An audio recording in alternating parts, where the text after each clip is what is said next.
নমস্কার বন্ধুরা, উর্মিলা রান্নাঘরে অনেক অনেক স্বাগত জানাই। আর আমার রান্নাঘরে আমি নিয়ে চলে এসেছি, এই দেখুন, এটা হচ্ছে ছোট আলু দিয়ে নিরামিষ রেসিপি করব। কিভাবে করছি আপনারা পুরো ভিডিওটা দেখবেন। এই দেখুন, এটা ছোট আলু দিয়ে অসাধারণ একটা নিরামিষ রেসিপি করব। দেখতে থাকুন পুরো ভিডিওটা। তো প্রথমে আমি উনুনটা জেলে দিলাম। জেলে দেওয়ার পর তারপরে কড়াই বসিয়ে দিব। এই দেখুন, কড়াইটা বসিয়ে দিয়েছি।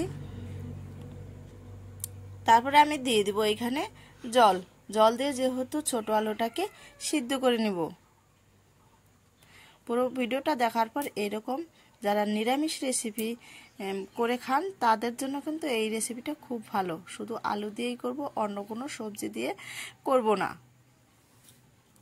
তারপরে দেখুন, আলুটাকে আমি জলের মধ্যে দিয়ে দিলাম। দেওয়ার পর আমি এটাকে একটা ঢাকনা দিয়ে ঢেকে দিব, যাতে তাড়াতাড়ি আলুটা সিদ্ধ হয়ে যায়। ঢেকে দিয়েছি, প্রায় 20 মিনিটের মতো আমি সিদ্ধ করে নিলাম, 20 থেকে 25 মিনিটের মতো। তারপরে এই যে দেখুন, জলটা কিন্তু অনেকটাই শুকিয়ে গেছে। নতুন আলু খেতে যা মজা লাগবে না, নতুন আলু দিয়েই ছোট আলু খেতে খুব ভালো লাগে। তো তারপরে এই যে দেখুন, নামিয়ে নিয়েছি, আলুটা সিদ্ধ হয়ে এসছে। তারপরে একটা একটা করে আমি আমাকে এটা ছুলে দিচ্ছে আলুগুলো, আমি একা তো আর করতে পারছি না। তো তারপরে এই যে দেখুন, পরিষ্কার করে নিয়েছি সম্পূর্ণ আলুটা। এখন আমি আবার কড়াইটা পরিষ্কার করে এখন দিয়ে দিব সরষের তেল। তেলটা দেওয়ার পর আমি সুন্দরভাবে নেড়ে চেড়ে নিব।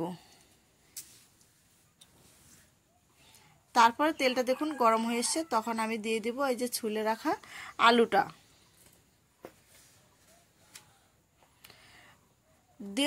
আলুটা দেওয়ার পর আমি সুন্দরভাবে নেড়ে চেড়ে নিব। তারপরে দিয়ে দেব স্বাদ মতো লবণ দিয়ে ভালো করে আলুটাকে যত কষাবে আলুর যে ছোট আলুর একটা নিরামিষের আলুর দম করব, সেটা কিন্তু খেতে কিন্তু অসাধারণ লাগে।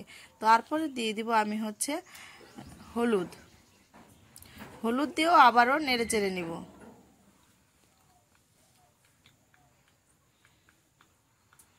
যত আলুটা তেল দিয়ে কষাবে, তত কিন্তু তরকারিটা খেতে ভালো লাগবে। আরেকটু আমি সরষের তেল দিয়ে দিব। অনেকক্ষণ ধরে এই আলুটা কষালে যত নাড়বো ততই কিন্তু খেতে ভালো হবে। তারপরে দিয়ে দিব এখানে কয়েকটা লঙ্কার বাটা, প্রায় 5-7 থেকে 8টা নিয়েছি। তারপরে দিয়ে দিব আদা বাটা, একটু ঝাল ঝাল আবার একটু মিষ্টি মিষ্টিও খেতে কিন্তু ভালো লাগবে। দিয়ে আমি সুন্দরভাবে নেড়ে চেড়ে দেব।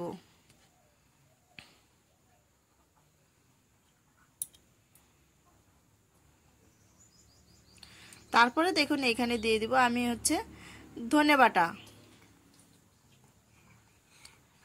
কাঁচা বাটা দিলাম। তার জন্য আগে দিলাম, আর যদি ভেজে রেখে দিতাম তাহলে আমি এটাকে ঝোলের মধ্যে দিয়ে দিতাম। আমি এখন কাঁচা দিয়েছি, তার জন্য আগেই দিয়ে দিলাম মশলাটা। তারপরে দিয়ে দিব কয়েকটা কাঁচা লঙ্কা ফাটানো দিয়ে দিব। দিয়ে আমি এটাকে সুন্দরভাবে নেড়ে চেড়ে নিব।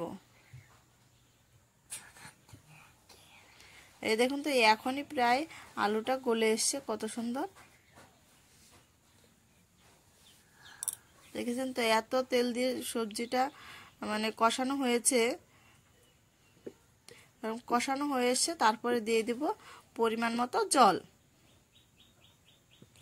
জল দিয়ে আবারও আমি একটু নেড়ে চেড়ে নিব।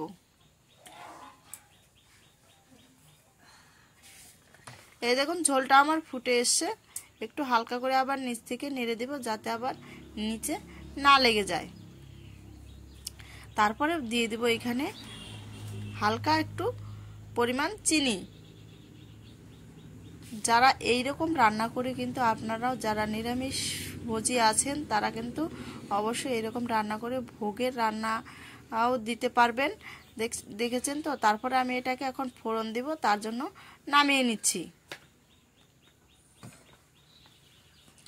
তো দেখুন তারপরে আমি কড়াইটা পরিষ্কার করে নিলাম। পরিষ্কার করে নেওয়ার পর আবারও আমি সরষের তেল দিয়ে দিব। আলুর এইরকম নিরামিষ রেসিপি দেখবেন, মাছ মাংস যদি থাকে তাহলে এই মাছ মাংসকেও হার মানাবে, এইরকম রেসিপি যদি থাকে। তো তারপরে আমি দেখুন তেলের উপরে দিয়ে দিলাম হচ্ছে 5 ফোড়ন আর শুকনো লঙ্কা তেজপাতা দিয়ে আমি তরকারিটিকে ঢেলে দিব। তারপরে এইখানে দিয়ে দিব বাড়ির উঠানো খাঁটি ঘি। এখনই একটা তরকারি কিন্তু অসাধারণ একটা সেন্ট বেরিয়ে আসছে।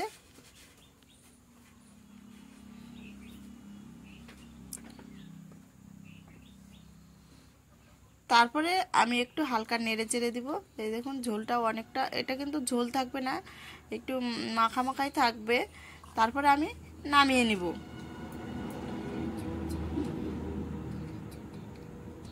তারপরে এইখানে দিয়ে দিয়েছি আমি ভাজা জিরা বাটা আর গরম মশলা দিয়ে সুন্দরভাবে নেড়ে চেড়ে নিব। এই দেখুন এইভাবে আমি নেড়ে চেড়ে নিচ্ছি। আপনারাও এরকম ভিডিওটা দেখার পর অবশ্যই বাড়িতে রেসিপিটা বানিয়ে নেবেন। আর ভিডিওটা ভালো লাগলে অবশ্যই সাবস্ক্রাইব, লাইক, কমেন্ট করে আপনারা সবাই পাশে থাকবেন। আর আমার চ্যানেলে যারা নতুন আছে তারা অবশ্যই সাবস্ক্রাইব করে দিবেন, চ্যানেলটাকে সাবস্ক্রাইব করে সবাই পাশে থাকবেন। আমি কালকে অন্য ভিডিও নিয়ে আসবো আপনাদের কাছে। আপনারা ভালো থাকবেন, সুস্থ থাকবেন এই কামনাই করি। পুরো ভিডিওটা দেখার জন্য অনেক অনেক ধন্যবাদ। Thank you.